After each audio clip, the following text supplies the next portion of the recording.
Do not touch me. Am I under arrest? You're coming with me. We'll figure that out when we get there. Figure what out? The charge you're arresting me for? The high-definition video from security camera C44 would later be played on a loop on national news networks, each frame dissected by legal experts and social commentators. But on that bright Tuesday morning at 10:15 a.m., it was just another silent, unblinking eye in the sprawling terminal of Hartfield-Jackson Atlanta International Airport.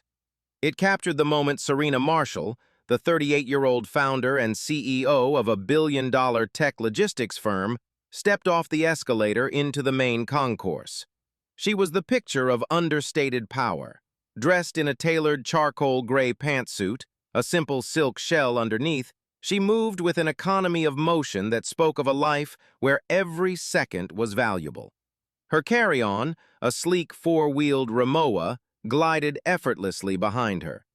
Her expression was neutral, focused, as she scanned the departure board for her connecting flight to a tech summit in San Francisco. Across the bustling walkway near a Cinnabon kiosk, Officer Kyle Novak stood with his partner. He was 36, with a military-style haircut that was starting to thin on top and a physique that had softened since his academy days. He was leaning against a pillar, a look of profound boredom etched onto his face as he watched the river of travelers flow by. For Novak, the airport was a theater of the mundane. Tearful goodbyes, stressed families, obnoxious tourists. He saw it all, and he was tired of it. He felt like a glorified security guard, a sentiment that curdled into a low-grade resentment he carried with him every shift. He was a cop. He had a badge, a gun. He had authority. But here, he mostly just gave directions and told people they couldn't park at the curb. Then, his eyes landed on Serena. Something in his posture shifted. He straightened up, his gaze sharpening. It wasn't that she was doing anything wrong. Quite the opposite. She was too put together, too confident. She walked like she owned the place. The expensive suit, the designer luggage, the way she carried herself, not with arrogance, but with an unshakable sense of belonging. It all grated on something deep inside him. It was a combination that, in his mind, didn't compute. He saw a target, an opportunity to assert the authority he felt was slipping away with every family he directed to baggage claim. He gave his partner, Officer Miller, a younger, more easygoing officer, a slight nod. "I'm gonna go talk to that one," he said, his voice low. Miller glanced over at Serena. "Why? She's not doing anything." "Just a random check," Novak said, the words a well-worn lie he'd told himself and others many times before. "Got a feeling." What Officer Kyle Novak didn't know, what he couldn't possibly comprehend in that moment, was that his feeling was about to set in motion a chain of events that would not only end his career, but would also expose the rot within his department and land him in a place he never imagined he'd be, a defendant in a federal criminal trial. He had just picked a fight with a woman who had built an empire on logic, data, and an absolute refusal to be intimidated. And he was about to do it all on camera. He began walking toward her, his stride purposeful, his hand instinctively dropping to rest on the handle of his service weapon. He wasn't drawing it, but the gesture was a clear, subconscious signal of intent. He was the predator, and she was his prey. As he closed the distance, Serena, engrossed in checking her flight details on her phone, remained oblivious for another few seconds. To the hundreds of people around them, it was just a cop approaching a passenger. But the unblinking eye of camera C44 was recording the start of the worst mistake of Kyle Novak's life. This story gets more intense from here, and trust me, you are going to want to see how this plays out. Before we dive deeper, I'm curious, what city or state are you reading this from? Let me know in the comments. Serena Marshall was not just a CEO, she was a titan. She had started her company, Logicor, in her garage with 2 servers and an idea that everyone told her was impossible: using predictive AI to completely revolutionize global supply chain management. 10 years later, her company was a dominant force, and she was one of the most respected and sometimes feared figures in Silicon Valley. She'd faced down skeptical venture capitalists, hostile corporate takeover attempts, and the ingrained sexism and racism of the tech world. She'd built her success on being smarter, faster, and more prepared than anyone else in the room. She knew contracts like the back of her hand, could spot a flaw in a line of code from a mile away, and had a team of the most formidable corporate lawyers on retainer. She understood power, how it was used, and most importantly, how to counter it. That morning, she was flying to deliver a keynote address on ethical AI. The irony of what was about to happen to her would be almost poetic. Novak intercepted her just as she was nearing gate B12. He didn't step in front of her to block her path, but rather came alongside her, his presence a sudden, unwelcome intrusion into her personal space. "Ma'am, I need you to stop for a moment," he said. His tone wasn't polite or professional, it carried a hard, commanding edge. Serena stopped, a flicker of surprise in her eyes, but her expression remained calm. She turned to face him, her posture open and non-threatening. She was used to being underestimated, but this felt different. This felt official. "Is there a problem, officer?" she asked, her voice even and clear. Novak didn't answer her question directly. Instead, his eyes roamed over her, from her expensive leather shoes to her professionally styled hair, a faint, almost imperceptible sneer playing on his lips. "Where are you headed today?" "San Francisco," she replied simply. "I have a connecting flight." "Let me see your boarding pass," he demanded. Serena unlocked her phone and pulled up the digital pass, holding it out for him. Novak barely glanced at the screen, his focus still on her. It was clear he wasn't interested in the information. This was about something else. "I need to see some identification," he said, his voice flat. Reaching into her designer handbag, Serena retrieved her wallet and handed him her California driver's license. Novak took it and studied it for an unusually long time, turning it over and over in his hands as if he expected it to be a fake. He held it up to the light, then looked from the photo back to her face several times. Around them, the life of the terminal continued unabated.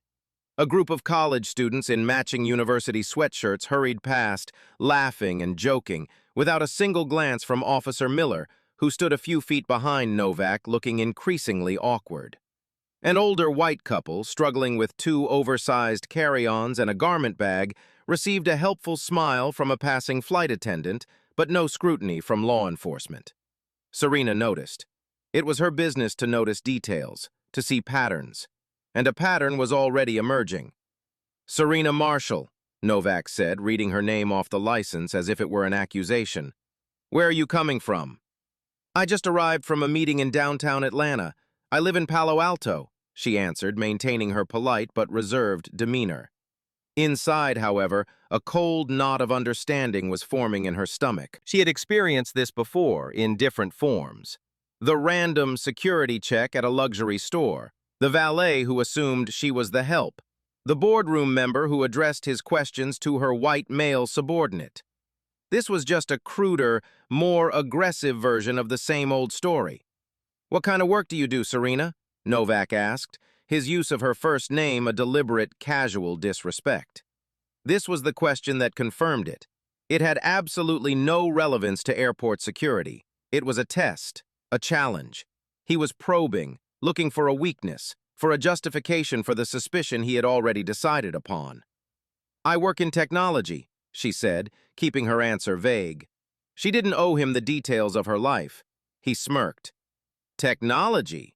That's broad. What do you do in technology? You a receptionist or something?" The insult was so blatant, so dripping with condescension, it was almost comical. But Serena didn't laugh. She didn't rise to the bait. She simply held his gaze. "I'm the CEO of my company," she stated, not as a boast, but as a simple fact. This seemed to anger him more than anything else she could have said. The idea that this woman, this black woman, could be a CEO seemed to offend his entire worldview. His eyes narrowed. "A CEO, huh? Well, Ms. CEO, I'm going to need to search your bags. Step over here." He gestured dismissively toward a row of empty seats by the window, away from the main flow of traffic, but still in full view of dozens of people waiting at the gate. Now, Serena knew the law. She knew that TSA had broad authority, but this wasn't a TSA checkpoint. This was an airport police officer initiating a non-random targeted search in the middle of a terminal with no probable cause. She knew she was being profiled. Every fiber of her being, honed by years of fighting battles in boardrooms and courtrooms, wanted to challenge him, to demand his badge number, to quote the Fourth Amendment. But she also knew that escalating the situation on his terms would be a mistake. He wanted a reaction. He wanted her to get loud, to get angry, to give him a pretext. She would not give him that satisfaction. Not yet. The game was on, and she would play it her way. She gave a slight nod. "Of course, officer," she said, her voice betraying none of the cold fury that was now solidifying within her. Better to comply for now. Better to let him build the case against himself. Serena followed Officer Novak to the designated area, a small alcove of seating that faced the main concourse. Officer Miller trailed behind them, his discomfort now palpable. He kept glancing around, avoiding eye contact with the passengers who were beginning to stop and watch. This was no longer a quiet interaction. It was becoming a public event. Novak directed Serena to place her carry-on suitcase on the cold metal bench. She complied, setting it down gently. He didn't ask for her permission to open it. He simply unzipped it with a rough tug and flipped the lid open. The contents were exactly what you'd expect for a 2-day business trip. Neatly folded blouses, a spare pair of trousers, a little black dress for the conference dinner, all arranged with practiced efficiency. But Novak didn't see clothes. He saw an opportunity for degradation. He began pulling the items out one by one, not with the professional detachment of a security screener, but with a deliberate theatrical carelessness. He held up a silk blouse, inspecting it as if it might contain a hidden message. He unfolded her trousers and shook them out. Then he got to the more personal items. He pulled out a small, zippered pouch containing her undergarments and, without a moment's hesitation, dumped its contents onto the bench next to her neatly folded clothes. Lace underwear and a pair of sensible pajamas lay exposed under the harsh fluorescent lights of the terminal. The gazes of the onlookers intensified. Some people winced and looked away, a flush of secondhand embarrassment on their faces. Others stared, their expressions a mixture of pity and morbid curiosity. A man sitting nearby openly recorded the scene with his phone. Serena saw it all. She stood perfectly still, her hands clasped loosely in front of her, her face a mask of impenetrable calm. But inside, a storm was raging. This wasn't about security. This was a public stripping, a calculated act of humiliation designed to remind her that no matter how successful she was, a man with a badge could, on a whim, lay her bare for the world to see.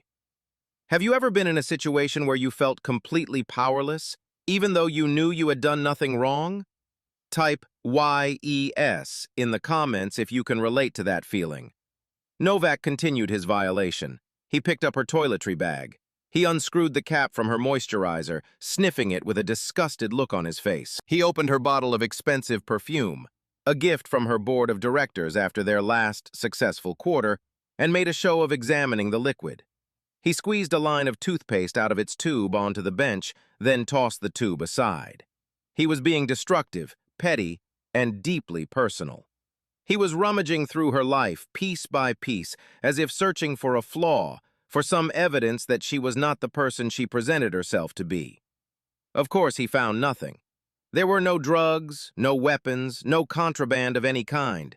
There was nothing even remotely suspicious. It was the luggage of a successful executive, a woman whose life was organized and purposeful. But the absence of evidence didn't deter Novak. If anything, it seemed to frustrate him further. He had committed to this path, and finding nothing made him look foolish, so he had to dig deeper. He finally finished with the suitcase, leaving her clothes and personal effects in a chaotic jumble on the bench. He wiped his hands on his pants as if he'd touched something dirty. "All right, now the purse," he said, his voice laced with impatience. Serena picked up her handbag from the floor where she had placed it and handed it to him. It was a beautiful, structured leather bag, a symbol of her hard-earned success. Novak took it from her and, in a single aggressive motion, turned it upside down, dumping its entire contents onto the bench amidst the scattered clothing and toiletries. Out spilled her wallet, her keys, a small makeup pouch, her AirPods case, a paperback novel she was halfway through, a collection of business cards, and a sleek, leather-bound notebook. Everything a busy woman might carry. Novak began pawing through the items with the same rough disdain. He opened her wallet, pulling out her credit cards, her corporate Amex, her driver's license again. He leafed through the business cards, sneering at the titles. Then his eyes fell on the notebook. He picked it up. This, he seemed to think, was where he would find what he was looking for. He flipped it open, and in that moment, he escalated his harassment from a violation of dignity to a violation of the law. The notebook was Serena's brain on paper. It was where she jotted down ideas for new algorithms, brainstormed marketing strategies, and took notes during sensitive negotiations. It contained proprietary information, trade secrets, and details of upcoming mergers that were protected by strict non-disclosure agreements. It was, in short, one of the most confidential and valuable items she owned. As Novak began flipping through the pages, his eyes scanning her handwriting, Serena knew she had to intervene. The performance of passive compliance was over. "Officer," she said, her voice low but carrying a new weight of authority. "That notebook contains legally privileged and confidential corporate information. You do not have the right to read it." Novak glanced up at her, a dismissive smirk on his face. "I'll be the judge of that," he said, and went right back to reading, his thumb moving slowly down a page of complex logistical equations. He had crossed a line, and he didn't even care. For him, this was the ultimate expression of his power. He wasn't just searching her belongings, he was now invading her mind, her very intellectual property. He was treating the strategic plans of her billion-dollar company like a teenager's diary he'd found on the bus. The audacity was breathtaking. Serena took a deep breath, centering herself. Arguing with him was pointless. He was immune to reason and the law. So she switched tactics. She reached into the pile of her belongings on the bench and retrieved her smartphone. With a few swift taps, she opened the camera app and hit the record button. The small red light that appeared on her screen was a beacon of truth in the sea of humiliation. She raised the phone, framing both Novak and her scattered possessions in the shot. The effect was instantaneous. Novak's head snapped up, his eyes locking on the phone. The smirk vanished, replaced by a flash of anger and something else. A flicker of panic. "What do you think you're doing?" he snarled. "I am documenting this interaction," Serena replied, her voice steady and her hand holding the phone unwavering. "You can't record me! Put that phone away! That's an order!" "Actually, I can," Serena stated calmly, her knowledge of civil liberties kicking in. "You are a public official performing your duties in a public space. I have a First Amendment right to record this." She recited the fact as if reading from a legal textbook. It was clear, concise, and correct. Novak took a menacing step toward her, his body language becoming more aggressive. He was used to people cowering, to his uniform and badge creating an immediate atmosphere of intimidation. He was not used to being challenged with facts, and certainly not by the target of his harassment. "I said put it away, now." "No," Serena said simply. She did not raise her voice, she did not flinch, she just kept recording. This was the moment that Officer Miller decided he could no longer be a passive bystander. He stepped forward, placing a tentative hand on Novak's arm. "Kyle, maybe calm down," he said quietly. "What's going on here?" "I'm conducting a search." "She's interfering," Novak bit back, not taking his eyes off Serena. Miller looked at the scene before him. The woman in the expensive suit holding a phone, the bench covered in her underwear and business documents, and his partner radiating an aura of barely controlled rage. He could see exactly what was happening, and he knew it was wrong. He knew they were seconds away from a cliff. "Why her?" Miller asked, his voice still low, trying not to be heard by the growing crowd of onlookers. Why did you pick her for a search? It was random, Novak lied again, the words sounding hollow even to his own ears. Miller's gaze swept across the terminal at the dozens of people walking by freely, none of whom had been subjected to a random search. His silence was its own form of accusation. Serena, seeing a potential, albeit weak, ally, addressed Miller directly, while keeping her phone's camera trained on Novak.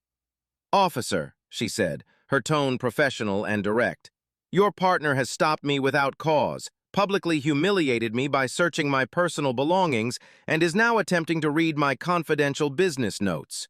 He is racially profiling me. I have complied with all of his requests until this point.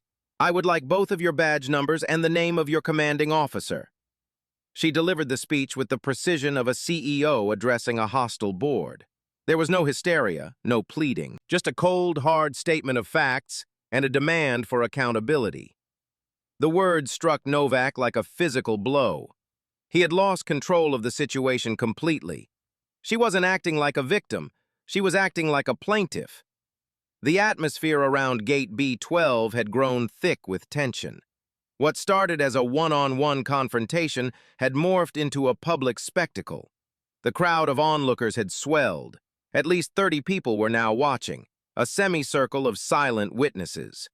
Several of them had their own phones out, their screens reflecting the harsh terminal lights as they, too, documented the unfolding drama. Novak was no longer just dealing with Serena. He was on stage, and he was losing his audience. Serena's calm, articulate demand for badge numbers and a supervisor sent a fresh wave of fury through him. He saw her not as a citizen asserting her rights, but as a threat, challenging his authority in front of his partner and the public. In his mind, she was being disruptive. "You need to calm down, ma'am," he said, his voice rising in volume, a clear attempt to reframe her composure as agitation. "I am perfectly calm, officer," Serena replied, her voice never wavering from its steady, measured tone. She held her phone with the steadiness of a surgeon. "I am simply requesting the information I am entitled to. Your badge number, please." This was a direct challenge he couldn't ignore and couldn't legally refuse. But instead of complying, he made another catastrophic error in judgment. He decided to use physical force to regain control. "You're creating a disturbance. You need to come with me," he said, and reached out to grab her arm. The moment his fingers closed around her forearm, the dynamics shifted irrevocably. Serena's phone camera captured the image in perfect clarity, his pale, thick-fingered hand clamped down on her dark skin. It was an image that would later be seared into the minds of millions. "Do not touch me," Serena said, her voice dropping to an icy, commanding whisper. "You are now committing battery. I do not consent to being touched. Am I under arrest?" The directness of the legal terminology seemed to momentarily stun him. "You're being detained for officer safety," he stammered, falling back on jargon that sounded absurd in the context. "Officer safety?" Serena's eyebrow arched. "I am an unarmed woman, standing still, holding a phone. Please articulate the specific threat I pose to your safety." He had no answer. He was flailing, improvising, and digging himself deeper with every word. Officer Miller, his face now pale with alarm, stepped in more forcefully. "Kyle, let her go. Just let her go. Let's call Sergeant Peterson down here, now." Novak shot his partner a look of pure venom. He was too far in. Backing down now in front of this crowd felt like a complete surrender. It was a failure he couldn't stomach. His ego, fragile and oversized, was now in complete control. He tightened his grip on Serena's arm. "You are being detained for failure to comply," he announced loudly, for the benefit of the audience he now felt judging him. "Failure to comply with what unlawful order?" Serena countered instantly. "The unlawful order to stop recording you, or the unlawful order to allow you to read my private documents?" A murmur went through the crowd. They were hearing her side clearly. She was laying out the legal framework of his misconduct in real time. Novak seemed to realize he was trapped. He couldn't arrest her without a charge that would hold up for more than 5 minutes, but he couldn't let her go without admitting defeat. "You're coming with me to the precinct office," he gritted out, starting to pull her. "Am I free to go?" Serena asked, holding her ground. "No." "Then I am under arrest." On what charge?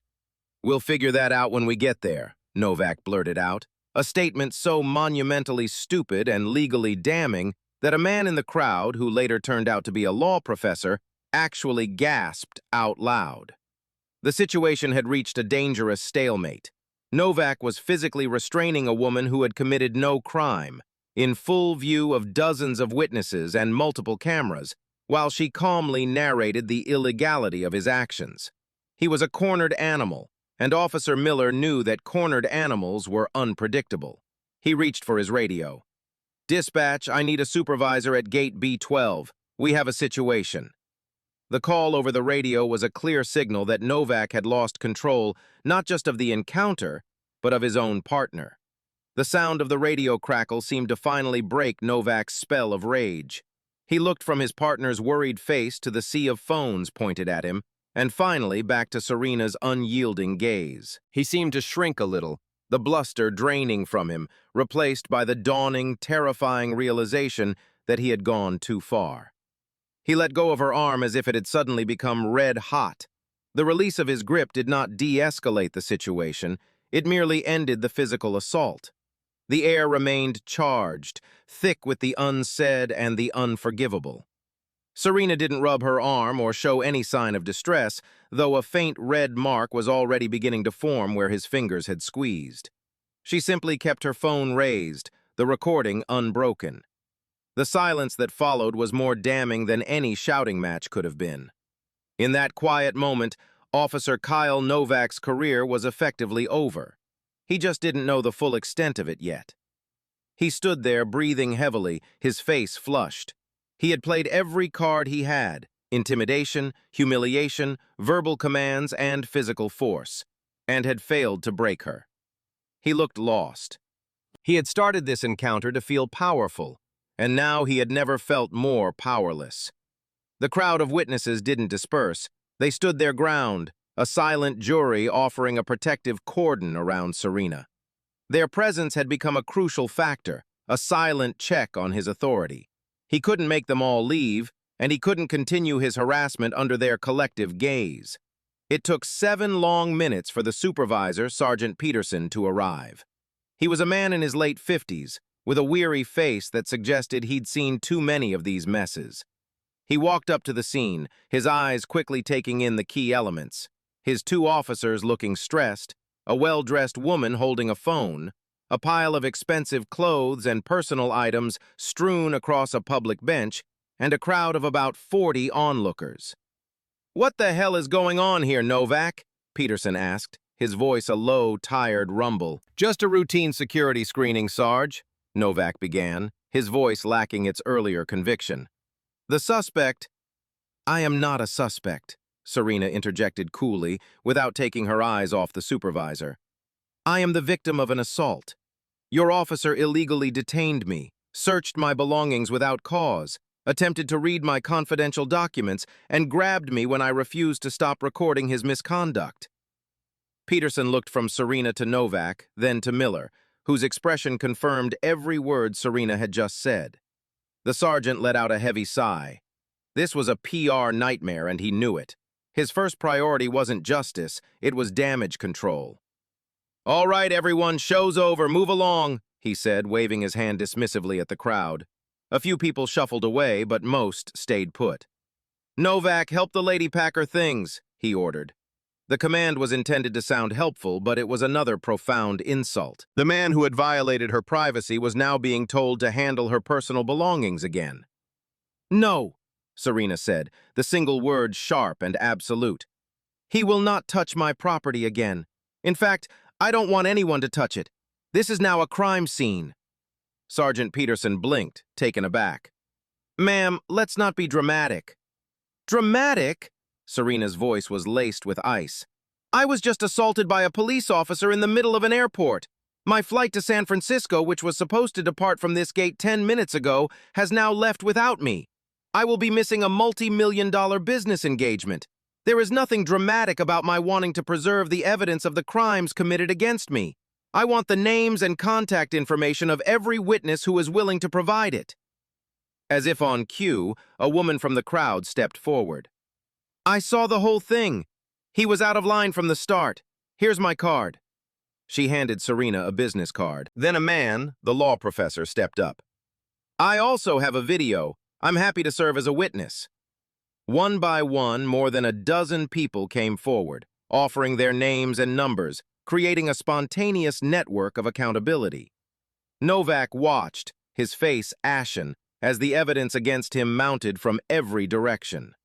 Sergeant Peterson's attempt at a quick, quiet resolution was failing spectacularly. His expression hardened, his patience gone. "Ma'am, I am trying to help you here. I can get you booked on the next flight. I can even offer you a meal voucher for your trouble."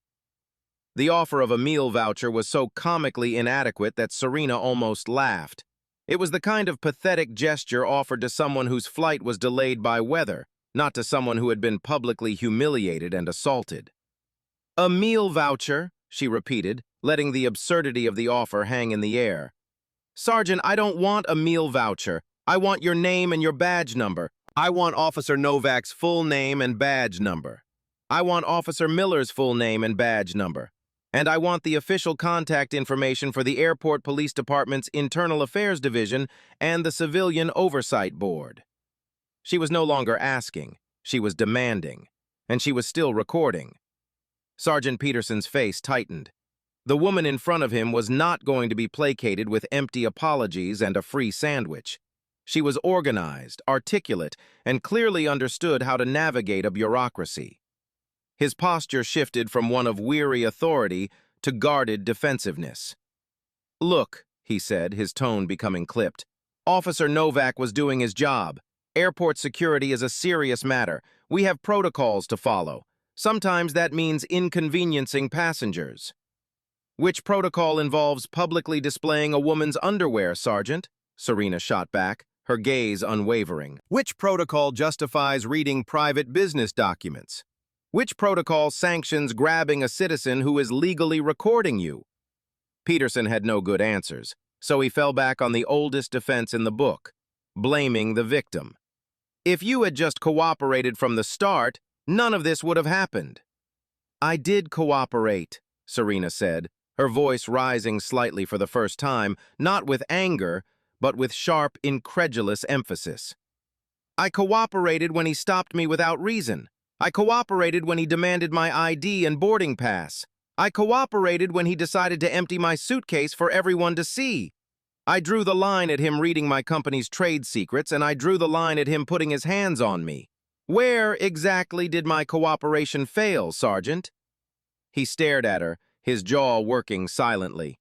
He was an old-school cop from an era where a uniform was a shield against questions like these. He didn't know how to deal with someone who refused to be intimidated and could dismantle his arguments with cold, hard logic. The crowd was still there, listening to every word. The law professor who had offered his video was nodding in agreement with Serena's points. Defeated, Peterson pulled out a notepad. He scribbled down his own information and that of Novak and Miller, tore the page out and handed it to her. "Here, you can file a complaint if you feel you need to." The way he said it implied it would be a pointless bureaucratic exercise, a waste of her time. He still didn't get it. He didn't understand that he wasn't dealing with an ordinary traveler. He assumed she was just another angry citizen whose complaint would end up in a file, investigated by a fellow officer and ultimately dismissed as unfounded. Serena took the piece of paper. She didn't say thank you. "I will also need a copy of the official police report for this incident," she stated. "There is no report," Peterson said quickly. "No arrest was made. It was just a passenger interaction." "You are mistaken," Serena corrected him. "A battery occurred. I was unlawfully detained. A report is required. And I will also be requesting every second of security camera footage from this area, beginning 10 minutes before the incident until now. I trust you will preserve that evidence?" The final question was a clear warning. She knew about evidence disappearing. She was putting him on notice. Sergeant Peterson's face was now a mask of grim resignation. This was going to be bad. He finally turned to Novak, who had been standing silently, watching his world crumble. "Novak, you're on desk duty for the rest of the shift. Miller, write up a statement. I'll deal with both of you later." He then turned and walked away without another word to Serena, a clear sign that the conversation, from his perspective, was over. Once he was gone, a kind of calm descended. Officer Miller, looking deeply ashamed, approached her. "Ma'am, I'm sorry for his behavior." Serena looked at him, her expression unreadable. "Being sorry isn't enough, Officer Miller. You had a duty to intervene. You knew what he was doing was wrong from the beginning, and you stood by and let it happen." Her words were not accusatory, but they were heavy with the weight of truth. Miller flinched and said nothing more. Serena finally stopped recording. She knelt down and began to carefully, methodically pack her belongings back into her suitcase. The clothes, the toiletries, the contents of her purse. She placed the rumpled toothpaste tube and the leather notebook on top, clear evidence of the search. Several of the women who had witnessed the event came forward and quietly helped her, folding her blouses and placing her shoes back in their bags, small acts of solidarity that spoke volumes. Within minutes, her dignity was, at least superficially, repacked. She stood up, took the names and numbers of the 14 people who had offered to be witnesses, and thanked them. Then, with her head held high, she turned and walked away from gate B12, not toward another flight, but toward the airport's exit. She had a new, more important destination in mind. She wasn't just going to file a complaint, she was going to start a war. The first thing Serena did upon leaving the airport was not go home or to a hotel. She directed her car service to the nearest office supply store. There, she purchased a new, sealed notebook and several pens. She then had the driver take her to a quiet cafe. For the next 3 hours, while the events were still painfully fresh in her mind, she wrote. She documented everything. She started with the time on her boarding pass, 10:15 a.m., and worked her way forward, second by second. She described Officer Novak's expression, his exact words, the order in which he searched her belongings. She detailed the condescending questions, the public humiliation, the moment he touched her, and Sergeant Peterson's dismissive attitude. She cross-referenced her written timeline with the timestamp on her phone's video recording, ensuring every detail was precise. She listed all 14 witnesses with their contact information. It was a document born of cold, methodical fury, as detailed and irrefutable as a legal brief. While she wrote, she also took care of her evidence. She uploaded the 17-minute video from her phone to 3 separate secure cloud servers. She then emailed the file to her personal email, her work email, and most importantly, to the lead counsel of her corporate legal team with the subject line, "Urgent, Evidence Preservation." She knew how easily a file could be accidentally deleted. Hers would now exist in so many places it would be impossible to erase. The next morning, back in the sanctuary of her home office in Palo Alto, Serena Marshall launched her first official salvo. She drafted a formal 20-page complaint against Officer Kyle Novak, Officer Miller for failure to intervene, and Sergeant Peterson for his negligent supervision and attempt to cover up the incident. She attached her written statement, a transcript of the video, and the list of witnesses. She didn't mention her title or her company. She filed the complaint simply as Serena Marshall, citizen. She wanted to see how the system treated an ordinary person. She wanted to test their process, to see if it was designed for justice or for deflection. She sent the package via certified mail to the airport's Internal Affairs Division, the Civilian Review Board, the Atlanta City Council, and the state's Attorney General's office. She covered all her bases.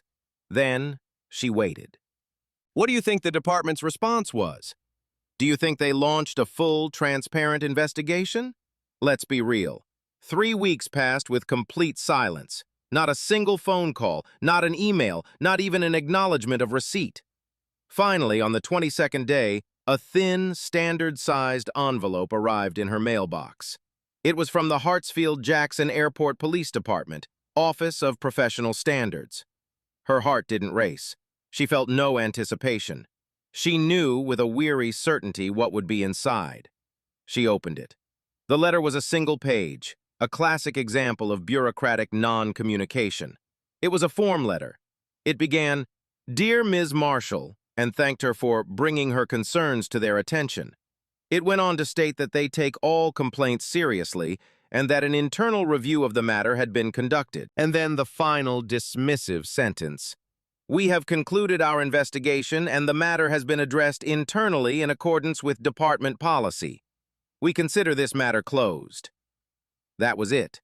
No details of the investigation. No mention of what "addressed internally" meant.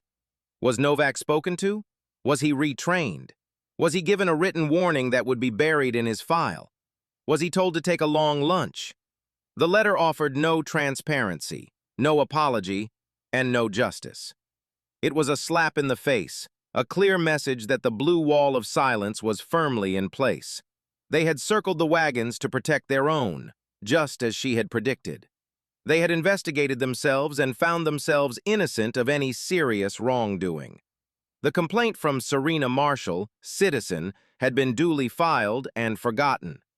Serena read the letter twice, then a faint, dangerous smile touched her lips. This letter was not an end.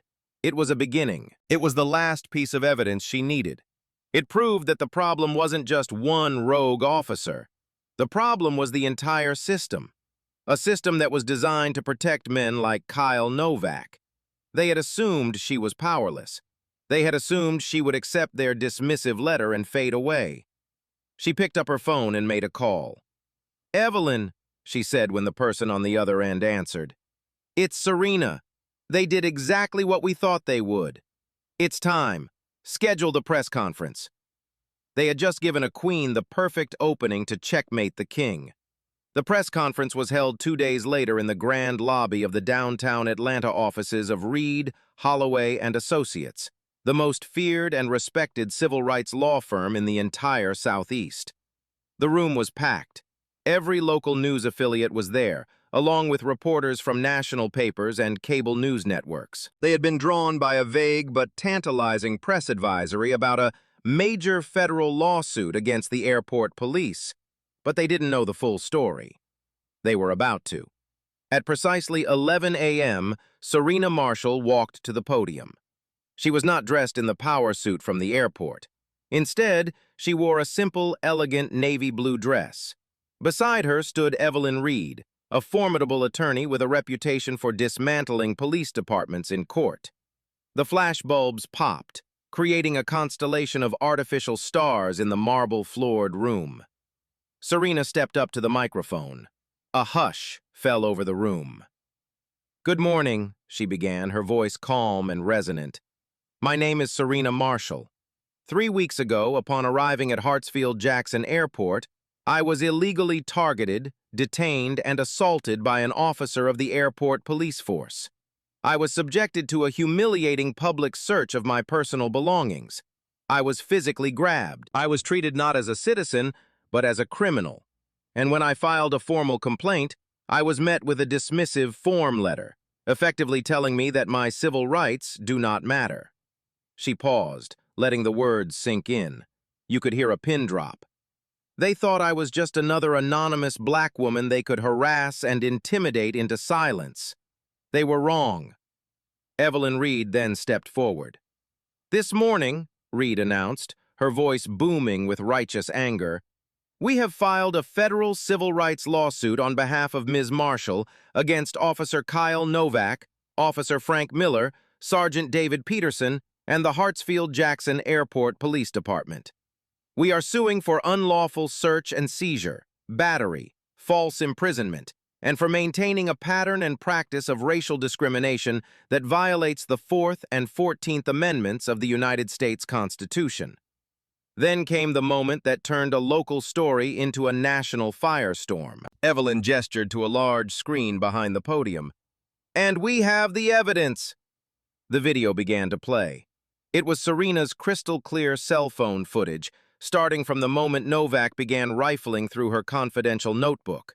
The reporters watched, mesmerized, as the entire confrontation unfolded. They heard Novak's aggressive commands.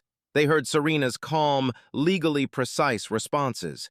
They saw him lunge for her phone. They saw his hand clamp down on her arm. They saw the faces of the shocked onlookers.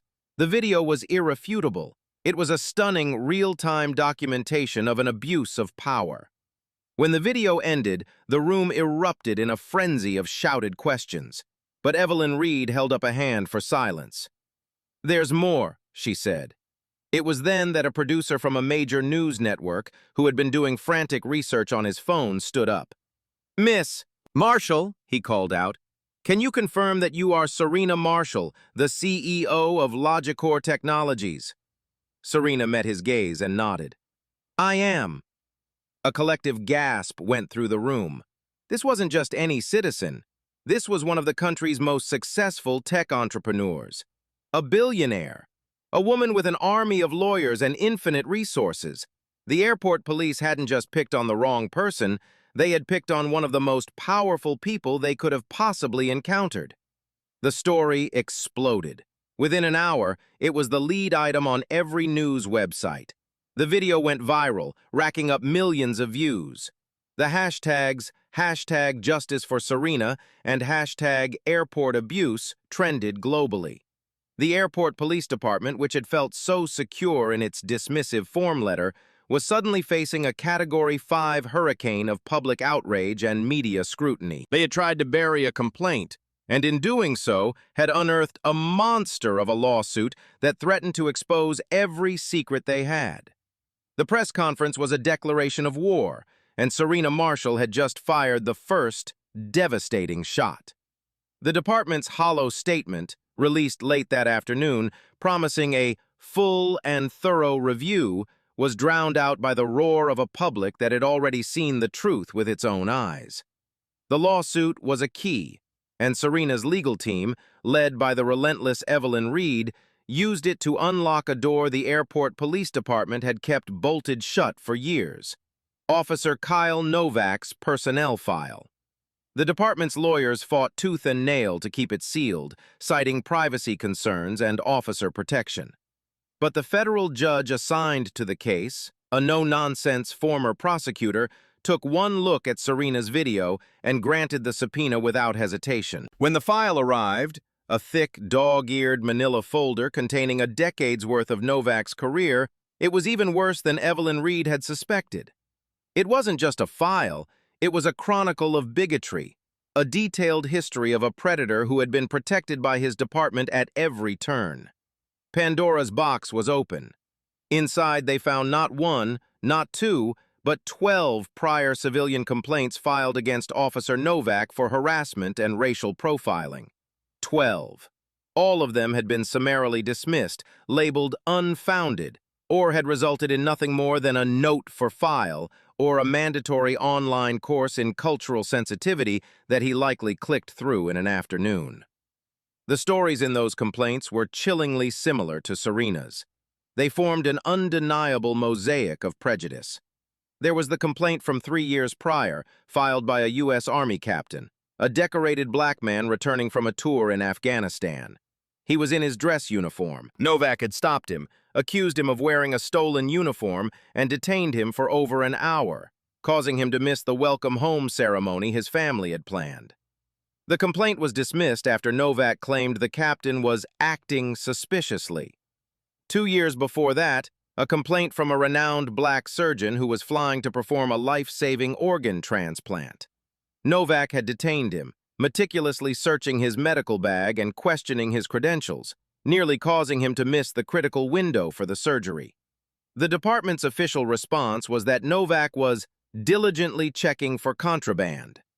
There was a complaint from a Latino college student who Novak had accused of trafficking drugs because he was wearing a designer hoodie that Novak claimed the student couldn't possibly afford. He had been strip-searched in a back room and found nothing. The complaint was deemed unsubstantiated. Complaint after complaint told the same story. Black businessmen, a Hispanic lawyer, an Indian software engineer, a young black woman on her way to her grandmother's funeral. The targets were always the same: people of color, particularly those who appeared successful or confident. It was as if Novak had an allergy to minority success. He used his badge not to protect and serve, but to put people he deemed out of place back in theirs. The legal team was horrified and yet grimly satisfied. This was the holy grail of a civil rights lawsuit. It proved that Serena's experience wasn't an isolated incident or a simple misunderstanding. It was a pattern, a habit, a predictable outcome of a system that had been warned about a problem officer a dozen times and had actively chosen to do nothing. Their inaction had made them complicit. Their dismissals of those prior complaints were not just administrative failings. They were the kindling that allowed the fire of Novak's prejudice to burn unchecked, culminating in the assault on Serena Marshall. Evelyn Reed's team immediately began reaching out to every single one of the previous complainants. Most were shocked to hear from a lawyer. They had long since given up hope of ever seeing justice. They had filed their reports, been ignored, and had moved on with the bitter taste of injustice in their mouths. But now, with the backing of Serena Marshall's lawsuit, their stories were about to be heard, not by a dismissive internal affairs officer, but by a federal jury. The airport police had not just enabled one bad cop, they had created a dozen victims. And now, all of those victims were becoming witnesses for the prosecution. The file wasn't just a record of Novak's past, it was a roadmap to his conviction. The news of Serena Marshall's lawsuit, combined with the leak of Novak's complaint history to an investigative journalist, opened the floodgates.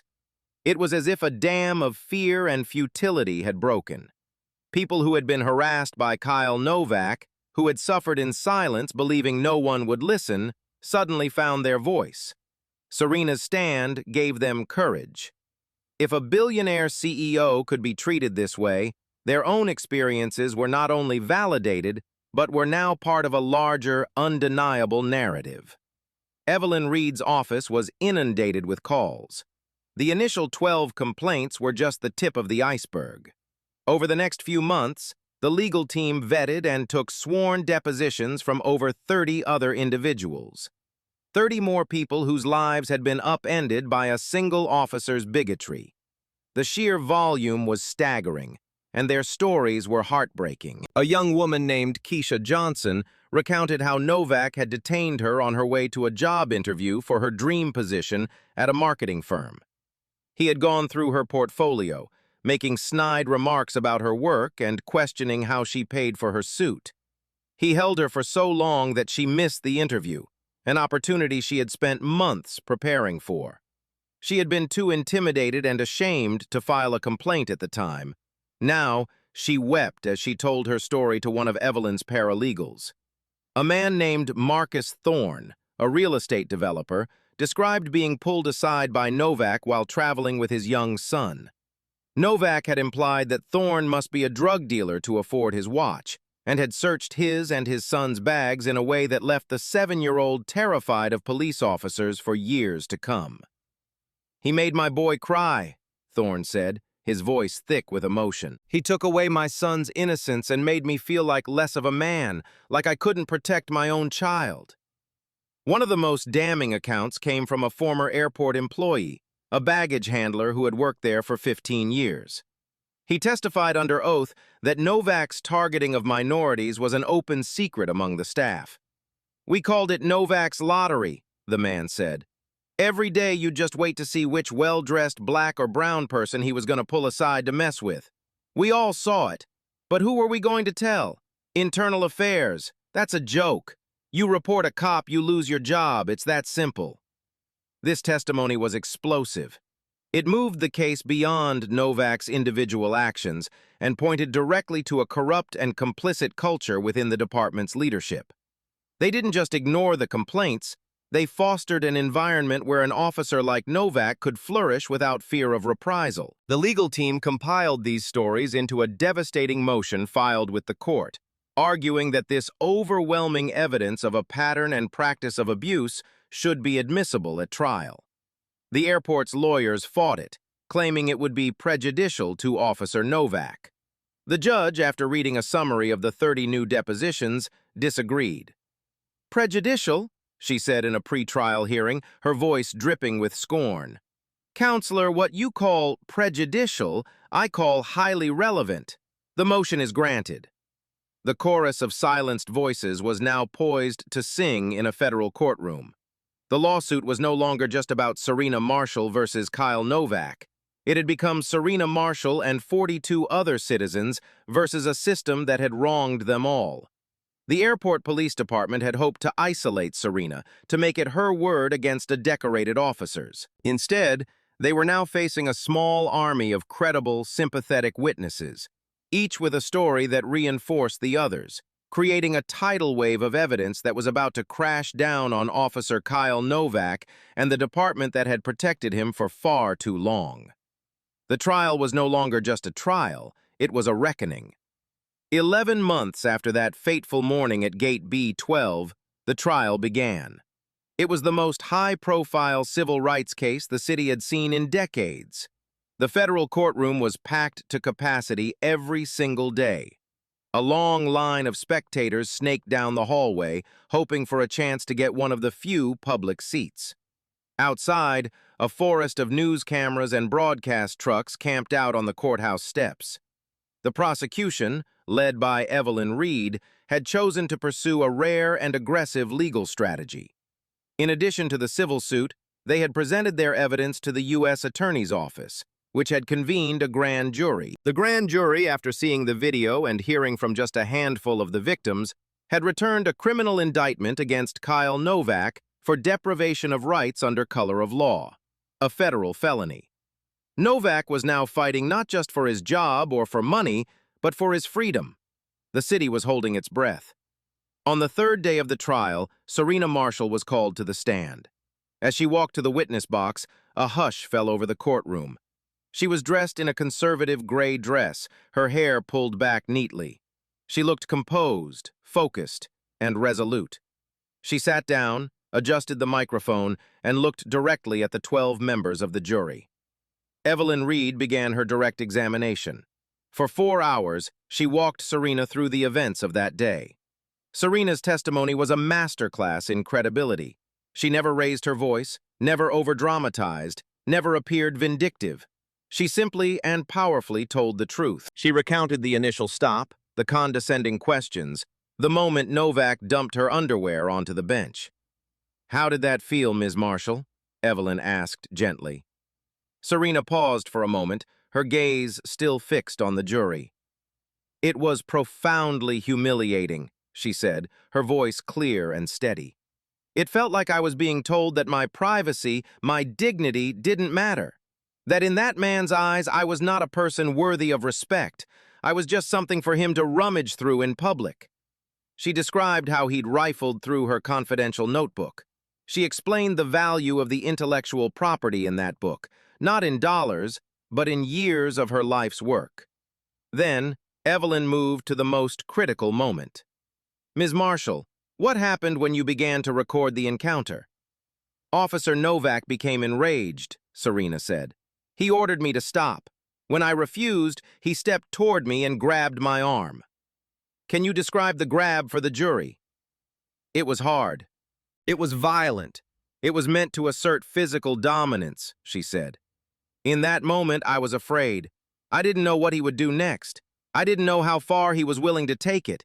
He had a gun on his hip, and he had completely lost control of his emotions. Yes, I was afraid." Novak, sitting at the defense table, shifted uncomfortably in his chair. He avoided looking at her.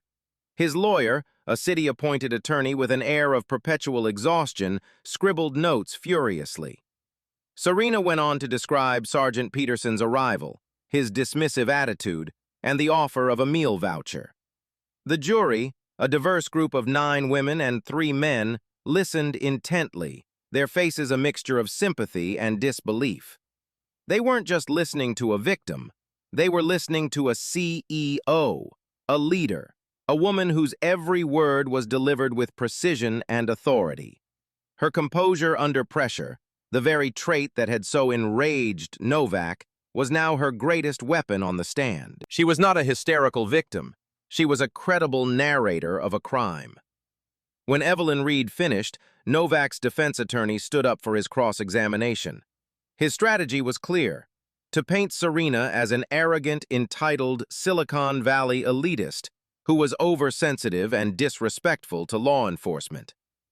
"Ms. Marshall," he began, his tone oozing with false sympathy, "you're a very wealthy woman, aren't you?" "I've been fortunate," Serena replied. "And you're used to getting your way, I imagine?" "I'm used to working hard and being treated professionally," she countered smoothly. The lawyer tried to pick apart her story, to find inconsistencies. He failed. Her account was ironclad, backed by video and her own meticulous notes. He tried to suggest that she had provoked Novak by questioning his authority. "So when the officer asked you what you did for a living, you didn't have to be so confrontational, did you?" Serena looked at him, then back at the jury. "I answered his question truthfully. I'm not sure how stating the fact that I am a CEO can be considered confrontational, unless you believe that a black woman in that position is inherently a confrontation." A quiet, "ooh," rippled through the courtroom. The lawyer flushed, realizing his misstep. He had walked right into her trap. After 20 more minutes of fruitless questioning, he finally gave up. "No further questions, Your Honor." As Serena stepped down from the stand, she gave a brief, almost imperceptible nod to Evelyn Reed. Her part was done. She had laid the foundation. Now it was time to build the rest of the case on it. With Serena's powerful testimony as the bedrock, Evelyn Reed and the federal prosecutors began to construct their case, brick by brick, until it formed an impenetrable fortress of evidence around Kyle Novak. First, they played the videos. They started with the silent, wide-angle footage from the airport security camera, C-44. On the large courtroom screens, the jury saw Novak spot Serena from across the concourse.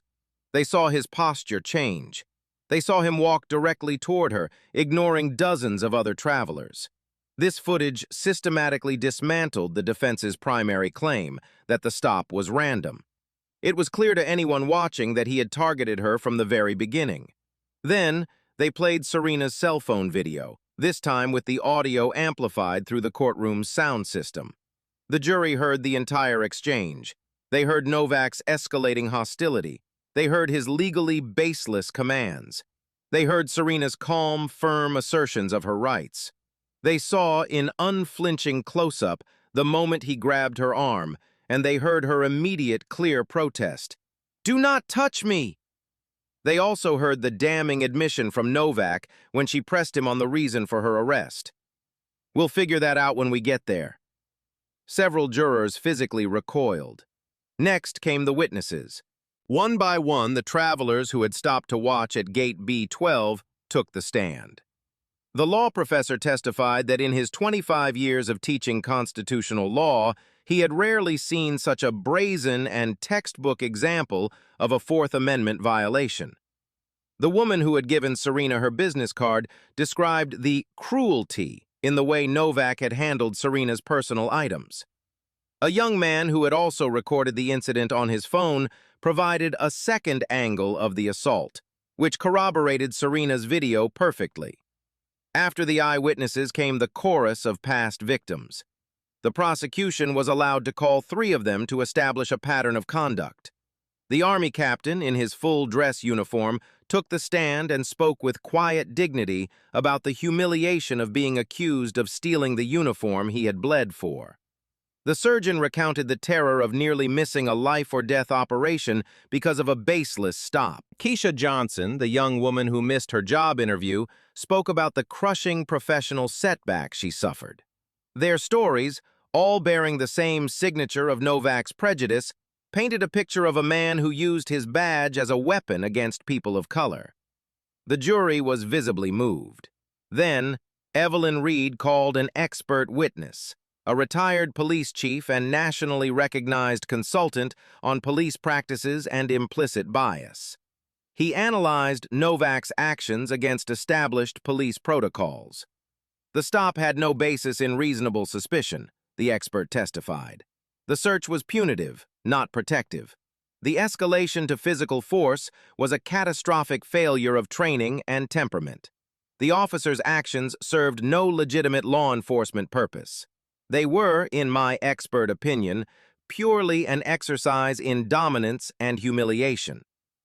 Finally, the prosecution presented the numbers. A statistician from a local university had been commissioned to analyze Novak's stop and search data for the previous 5 years, which Serena's legal team had acquired through discovery. The findings were staggering. Officer Novak stopped black passengers at a rate 9 times higher than their proportion of travelers through the airport. He searched the belongings of black and Latino passengers at a rate 12 times higher than white passengers. And the ultimate indictment of his instincts, his rate of finding actual contraband, was identical across all racial groups, a minuscule 0.2%. His searches weren't effective, they were just discriminatory. The data proved in stark black and white that his policing was driven not by suspicion, but by prejudice. The wall of evidence was complete. It was high, thick, and had no visible cracks. Video, audio, eyewitnesses, past victims, expert testimony, and cold, hard data all told the exact same story. The defense attorney looked weary. He had to know that his job was no longer about winning an acquittal. It was about trying to salvage some fragment of his client's life from the wreckage.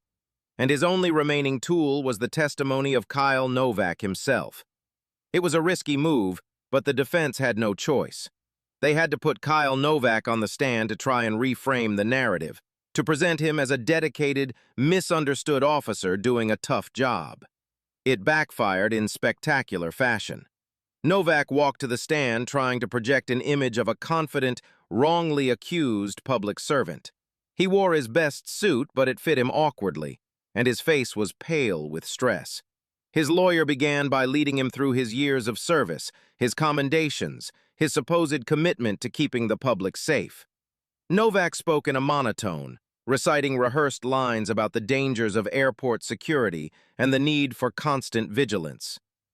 "Officer Novak," his lawyer asked, "why did you stop Ms. Marshall on that day?" "I was conducting random passenger screenings," Novak said, sticking to the lie. "Her behavior seemed off. She was avoiding eye contact. She seemed nervous." On cross-examination, the federal prosecutor, a sharp, unyielding woman named Maria Flores, stood up. "Officer Novak," she began, her voice deceptively soft. "You said Ms. Marshall seemed nervous. We are now going to play the security footage from camera C44 again." The silent video played on the screens. It showed Serena walking calmly, looking at the departure boards and her phone. "Please point out to the jury, officer, the exact moment where Ms. Marshall appears nervous or is avoiding eye contact." Novak stared at the screen, unable to answer. "Well, you can't see everything from this angle," he mumbled. "Let's move on to the search," Flores said, pacing in front of the jury box. "You testified that your search was for security purposes. What specifically were you looking for?" "Weapons, explosives, narcotics, the usual," Novak replied. "The usual," Flores repeated. "So when you picked up Ms. Marshall's underwear and displayed it for the entire terminal to see, were you checking it for C4? When you squeezed out her toothpaste, did you suspect it was a liquid explosive?" The questions dripped with sarcasm. The courtroom was silent. Novak flushed a deep red. "I was being thorough," he insisted. "Were you being thorough when you started reading her private business notebook?" Flores pressed. "I thought there might be coded messages, plans." "Plans for what, officer? A hostile takeover of the food court?" Flores shot back, and a few jurors struggled to suppress a smile.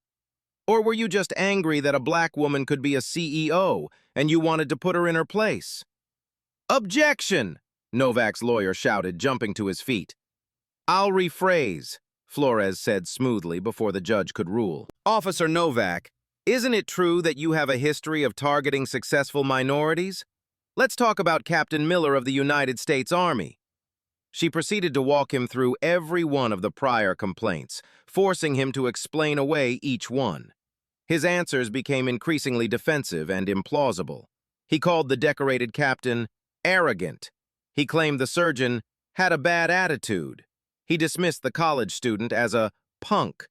With every answer, his own bigotry became more and more apparent. He wasn't just a bad cop. He was a bitter, resentful man who despised people of color who didn't conform to his stereotypes. The final nail in his coffin came when Flores queued up Serena's cell phone video. She paused it at the exact moment he grabbed Serena's arm.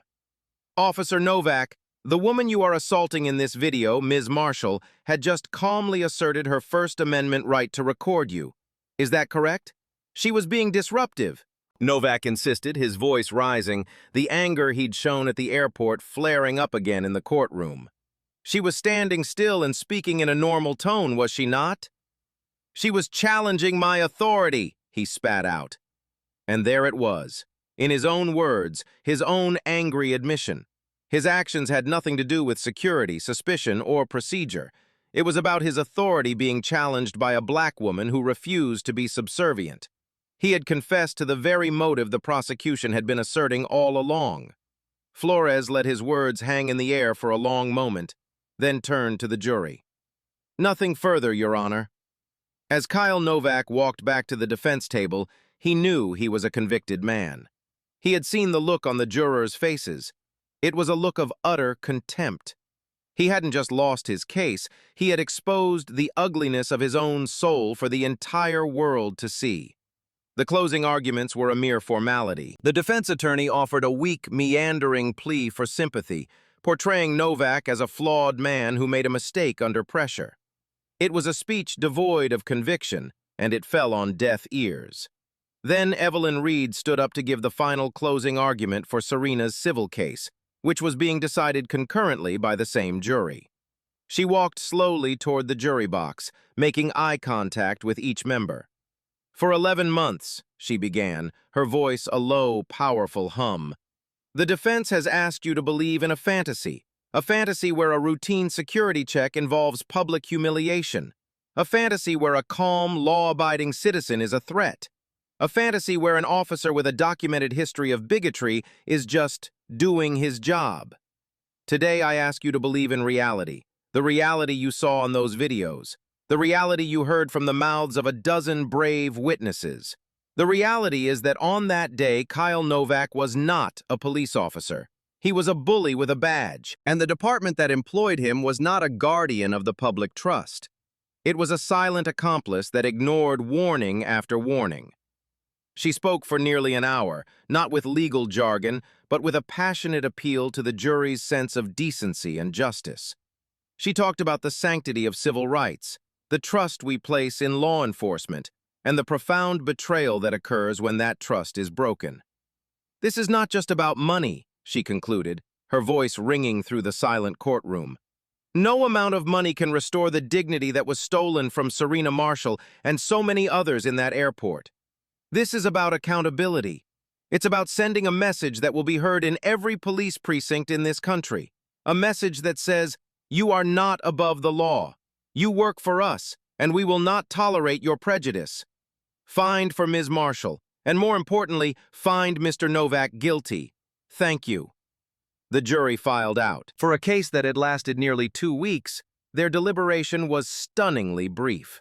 They were gone for just under 3 hours.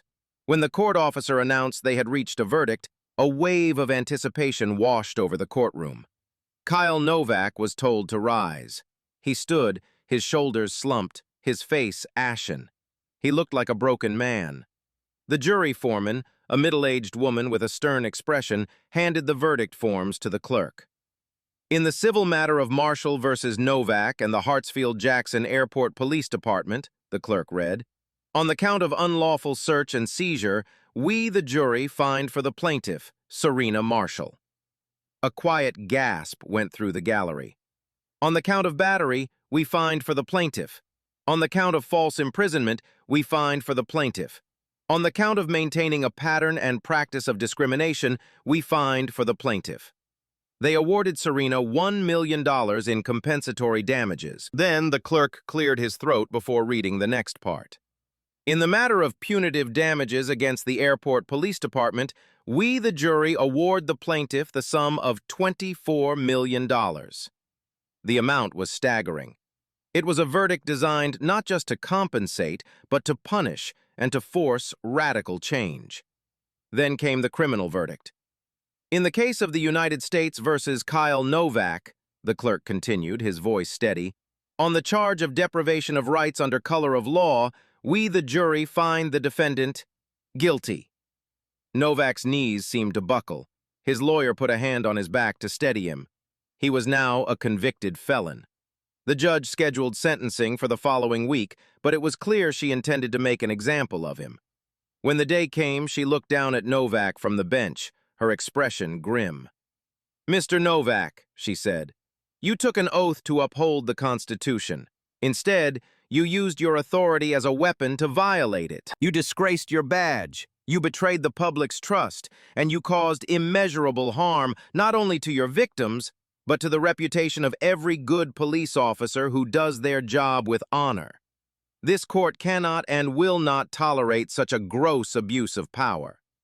Therefore, it is the sentence of this court that you be committed to the custody of the Bureau of Prisons for a term of 8 years. 8 years. The sentence hung in the air, a stunning and decisive declaration of justice. Kyle Novak closed his eyes as the U.S. Marshals moved in behind him to place him in handcuffs. His life as he knew it was over. But the story had one final, breathtaking twist yet to come. As the Marshals led a shackled Kyle Novak out of the courtroom, the proceedings were not quite finished. There were still formalities to address regarding the massive civil judgment against the airport police department. The department's chief, a man who had been stone-faced throughout the trial, sat with his team of city attorneys looking stunned by the $25 million verdict. The judge shuffled some papers on her bench. "In light of this verdict," she began, addressing the courtroom, "and the clear need for systemic reform it represents, the court will be appointing an independent federal monitor to oversee the airport police department's practices for no less than 5 years. Furthermore, regarding the distribution of the punitive damages," she paused, looking over her glasses at Evelyn Reed. "Ms. Reed, your client has made a rather unusual request regarding the settlement funds. I believe it's appropriate to make that a matter of public record now." Evelyn stood. "Thank you, Your Honor. My client, Ms. Marshall, has instructed that beyond her legal fees and the compensatory award, the entirety of the $24 million in punitive damages is to be directed into a trust." A murmur spread through the courtroom. This wasn't about personal enrichment. This was about something bigger. "This trust," Evelyn continued, her voice clear and proud, "will have a single purpose. It will be used to fund, in perpetuity, a new national non-profit organization.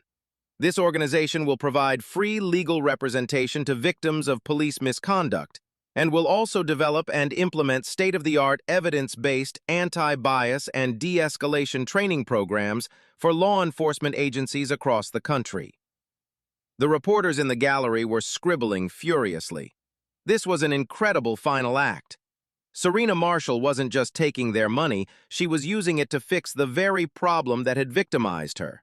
Then, the judge delivered the final, stunning blow.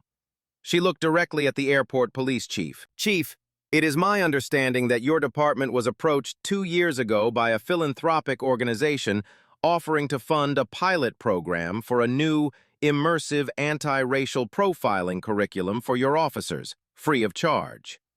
The chief looked confused. "Your Honor, we get many such offers." "Indeed," the judge said, a sharp edge to her voice. "But this was a major one. Your department declined, citing budgetary constraints for the time off the beat the officers would require. Does that sound familiar?" The chief nodded slowly, a look of dawning horror on his face. The judge leaned forward. "Let the record show that the philanthropic fund that made that offer, the fund whose training program might have prevented this entire tragedy, is called the Marshall Foundation for Equitable Justice. The primary benefactor and founder of that foundation is the plaintiff in this case, Ms. Serena Marshall. Complete, stunned silence. You could have heard a feather drop. The airport police chief's face went from pale to ghostly white. For 2 years, he had ignored an offer of free, cutting-edge anti-racism training from the very woman his officer would later assault, the woman who was now, in effect, his department's new overseer. The irony was so thick, so profound, it was almost suffocating. Serena had tried to help them.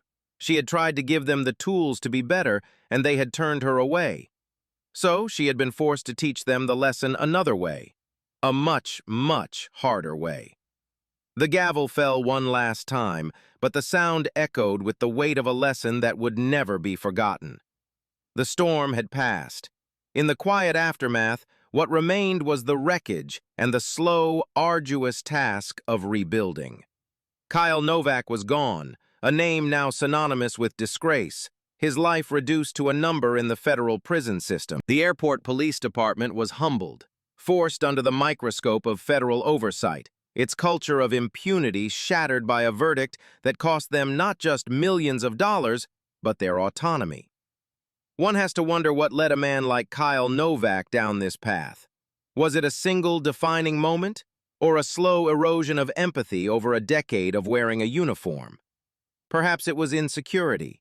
Perhaps seeing a black woman like Serena, so composed, so successful, holding a power he felt he lacked, triggered a deep-seated resentment.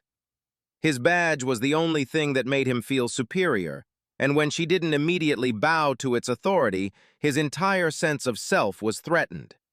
His aggression wasn't an act of policing, it was an act of desperation from a man terrified of his own insignificance. Could things have been different? If Officer Miller had intervened sooner, more forcefully, could he have stopped the escalation? Almost certainly. His silence was a form of consent. If the department had taken those first 12 complaints seriously, could Novak have been retrained or removed long before he ever crossed paths with Serena? Absolutely. His actions were the predictable result of a system that chose convenience over accountability. And what if Serena hadn't been a billionaire CEO? What if she had been Keisha Johnson, the young woman who missed her job interview? The sad truth is, her story might have ended like all the others, with a complaint filed away in a dusty cabinet. It was her power, her resources, that allowed her to turn a moment of private humiliation into a movement for public justice. The ultimate message of this story isn't about revenge, it's about responsibility.